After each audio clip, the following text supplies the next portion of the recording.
Everyone, welcome to eyes point. This is Shivani Saxena. Hope you are very well. So guys, आज की video में हम लोग बात करने वाले हैं चैप्टर नंबर 4। और चैप्टर नंबर 4 का आपका जो नेम है वो है परमाणु की संरचना। और परमाणु की संरचना इस चैप्टर में थोड़ा डीपली हम लोग जान लेते हैं। आपको बता इसके कुछ इंपॉर्टेंट पॉइंट हैं जो मैं आपको अभी बता देती हूँ।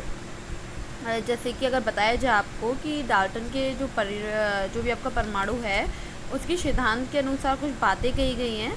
जैसे कि आपका अगर बोला जाए आपसे कि जो परमाणु होता है वो अविभाज्य होता है, ठीक है। और परमाणु इलेक्ट्रॉन, प्रोटॉन और न्यूट्रॉन जैसे जो भी कण होते हैं उनसे मिलकर बने होते हैं।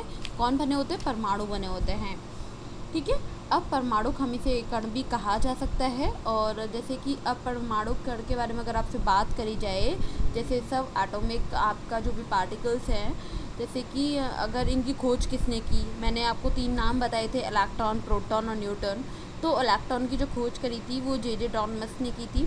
और जो प्रोटॉन है उसकी जो खोज करी थी वो गोल्डस्टीन ने की थी। और न्यूटन की खोज आपका जेम्स चार्ल्स ने की थी।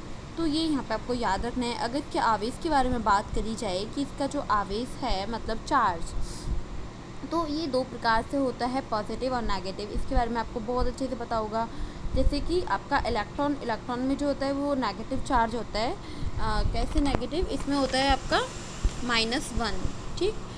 किस में होता है? इलेक्ट्रॉन में। और प्रोटॉन जो होता है इसकी जो चार्ज होती है वो पॉजिटिव होती है, मतलब +1, ठीक है।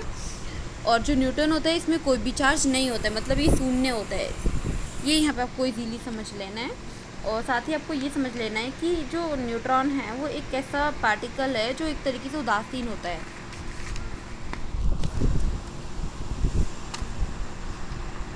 अगर बात करी जाए आपसे द्रव्यमान के बारे में, तो आपको बताइए कि जो प्रोटॉन होता है, प्रोटॉन और न्यूट्रॉन, मतलब उनका जो द्रव्यमान होता है वो लगभग समान ही होता है, ठीक है। और इलेक्ट्रॉन और प्रोटॉन की तुलना में क्या होता है, जो काफ़ी वो हल्की होता है। जैसे कि आपका जो भी इलेक्ट्रॉन है वो कितना होता है, आपका होता है ठीक है, वो 2000 के बराबर होता है। ये यहाँ पे आपको काफ़ी इजीली समझ लेना है। अगर बात करें हम लोग परमाणु मॉडल की, ठीक है, जैसे परमाणु की संरचना, परमाणु मॉडल की अगर हम बात करें तो इसकी अगर आपसे बोला जाए कि एक वैज्ञानिक थे, उन्होंने परमाणु की जो संरचना के बारे में अपना सिद्धांत पेश किया है। तो उन्होंने बताया कि परमाणु जो मॉडल है वो हम किसे बोलते हैं, ठीक है। उन्होंने इसके 3 मॉडल के बारे में मैं आपको बता देती हूँ। जैसे आपका फर्स्ट है कि थॉम्सन का मॉडल है एक, और एक आपका है रदरफोर्ड का मॉडल है परमाणु मॉडल, और एक है आपका बोर, ठीक है, बोर का परमाणु मॉडल। तो अगर आपको इसके बारे में बताया जाए तो आप इसमें समझ पाएंगे कि जो भी अगर हम बात करते हैं पहले थॉम्सन का परमाणु मॉडल, ठीक है, किसके बारे में बात करेंगे हम लोग? करेंगे थॉम्सन के परमाणु मॉडल के बारे में।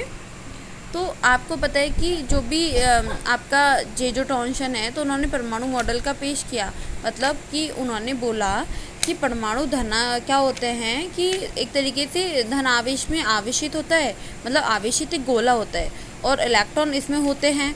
और उसके बाद क्या होता है, धन आवेश का जो भी परिणाम है वो प्रोटॉन के हिमावेश दोनों ही उसके बराबर होते हैं। आप इसे यहाँ पे इजीली समझने की कोशिश करेंगे कि जो भी थॉम्सन परमाणु मॉडल के अनुसार इसमें क्या कहा गया है कि जो भी परमाणु होते हैं, परमाणु धन आवेशित गोले को एक तरीके से गोला बना होता है। किसका? धन आवेशित का। इस प्रकार एक गोला बना होता है और उसमें इलेक्ट्रॉन एक तरीके से धंसे होते हैं। जैसे तरबूज में जो भी वाटरमेलन है उसमें बीज रहते हैं ना, इसी तरीके से इलेक्ट्रॉन में धंसे रहते हैं। और जो धनात्मक और ऋणात्मक आवेश परिणाम के जो भी समान होते हैं, इसीलिए उसे परमाणु विद्युतीय रूप से उदासीन होते हैं। ये आपको यहाँ पे समझ लेना है। सेकंड मॉडल के बारे में बात करें तो सेकंड मॉडल था आपका, कौन सा था? रदरफोर्ड, ठीक है। तो रदरफोर्ड मॉडल था आपका। अगर उसके बारे में बात करी जाए आपसे तो आपको पता चलेगा कि उन्होंने कुछ ऐसे क्रियाकलाप करे थे, कुछ ऐसे एक्सपेरिमेंट करे थे जो मैं आपको भी बताने वाली हूँ। काफ़ी अच्छे से आपको याद रखना है। सबसे पहला तो एक्सपेरिमेंट ये था कि उन्होंने एक सोने की पन्नी ली थी, सोने की पन्नी ली और उसके बाद से पन्नी से जैसे कि जो भी अल्फ़ा किरणें थी उसके पास उसका क्रिया किया गया।